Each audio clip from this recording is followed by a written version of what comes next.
got a story to it. I was in Tibet, and that's Rinpoche's car. Yeah, right. It's been ordered like about 20 years ago by some taxi company in France, and it was never picked up, and it was all in damaged condition. So I thought it'd be very nice to have Rinpoche's motor car here in Mongolia. Because you travel so much, we put it out there. Right. I'm very happy to meet you all here on this very auspicious occasion. As just looking at this small museum, we can really tell how Buddhism has been a very impact, not only just on Tibetans and Mongolians, but how it has impacted many people from all walks of life all over the world. And I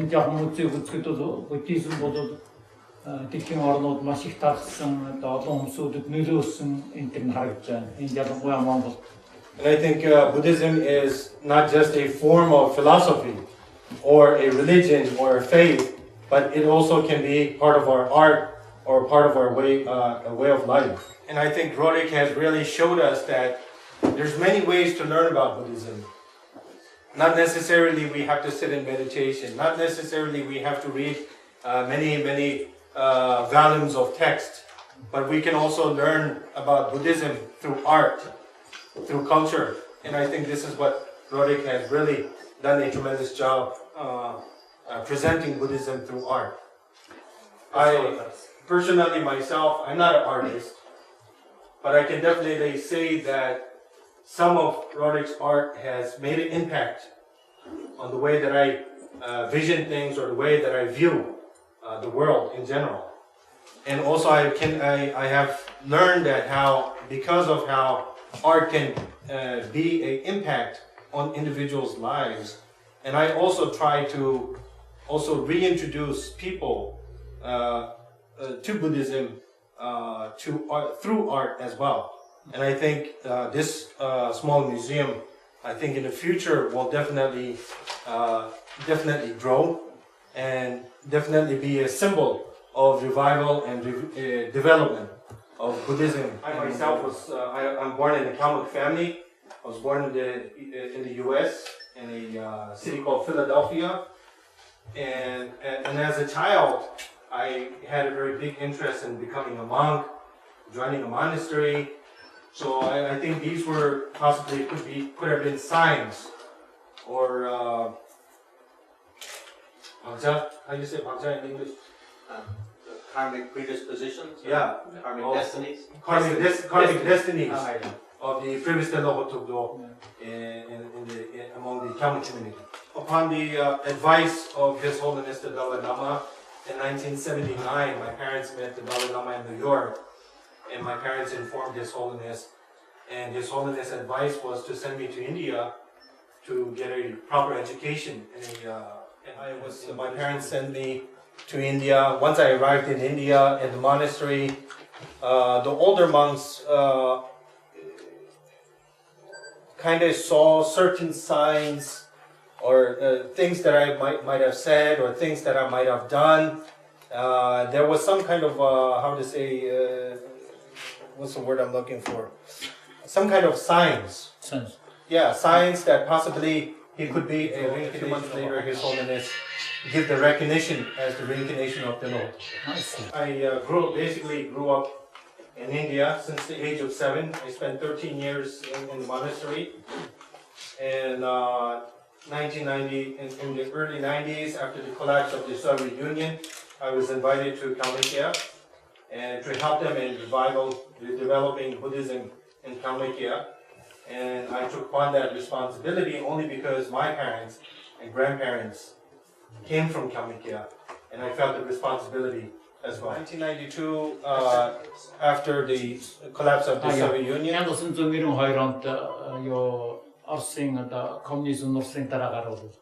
so then I was asked to come to Kalmukia to help them. So for the last 15-16 years, I've been in Kalmukia helping the Kalmuk community there. And now I am slowly coming into Mongolia, where also the roots of the Kalmuk people, as the Kalmuks were known as Oirats. We're coming back to our roots here in Mongolia, and also serving the community, helping the community. I'm here to find ways what we can do and how we can work together. And here in Mongolia, we have a very rich culture, which is very, very much connected to the Buddhist culture. When we talk about the Mongolian culture, it's not only about horse racing and shooting arrows or wrestling. It is also our mentality. Our mentality is a very peace-loving, compassionate mentality, which has roots. As human beings, we all have that love, compassion, tolerance, forgiveness within ourselves. Sometimes not only sometimes, but on many occasions, we lack to share this with other people. And I think there's many ways that to learn how to spur, right? Pelwa. Can just Augment, increase, strengthen. Strengthen that. Yeah, in good also chat love to do. And it's not just by reading texts or about the Buddhist philosophy. Art is one of the ways. And also music. These are also one of the ways. And like I was saying before, Roerich has made a very huge impact and also introduced many Westerners, many Europeans, as well Buddhists themselves, to a new form of, Buddhism through art. Now, here, as we gather here in the Shambhala room, I think it is it's also very special to be gathered here. I remember that early 90s, when I used to come to Mongolia, excuse me, there was many old Mongolian monk scholars, and there was a very old monk who was very good in philosophical debate, and he used to clap his hands in debate form, and he used to say, "Shambhala yor taru." Yeah.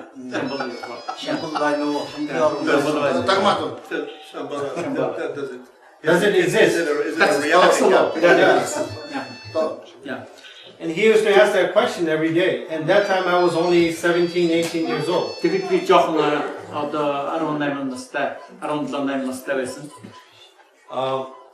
On some days I would say, yes, there is. Then he would say, okay, then where is it? I had no answer. Then on some days I would say, no, there isn't. There is no Shambhala. Then he would just laugh. Then he would say, it's in here. Then that's all he would say. And he would, to think of it,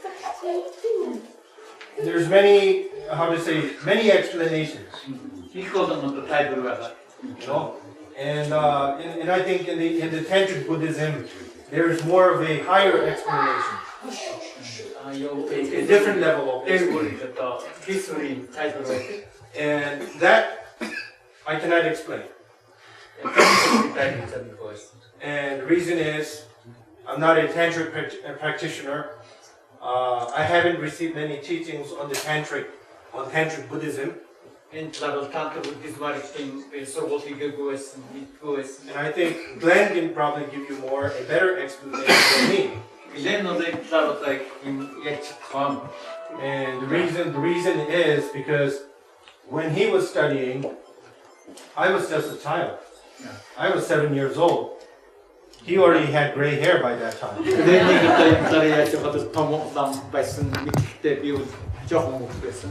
And he received many teachings, instructions, initiations from the most renowned, famous teachers of all time.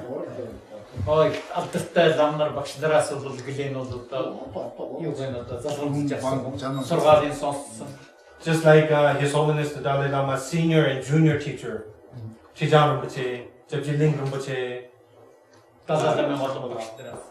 And I think the beauty, the Shambhala itself is not in a form it's not an external form, but I think it is more of an internal form. And I think we just look for it. And I think we can find what's within us through art, through music, through philosophy. So that's it. Basically, I just wanted to thank you all for coming. Thank you. And it was a wonderful opportunity. My prayers, my best of wishes that this museum will definitely flourish and benefit many people all over the world. Even though it's a small place. Yeah, even though it's a small place, but I think I always give an example, such places like this, it's a small stove with a big fire. So even the smallest stoves can be very effective. And as Professor Bira, now getting older, and I think he has done a tremendous job. And I think this is done not only for himself, but also this is done for the younger generations. Thank you. I look forward to supporting the Roerich Museum in the future. And hopefully that I will be able to contribute in any way that I can in the future.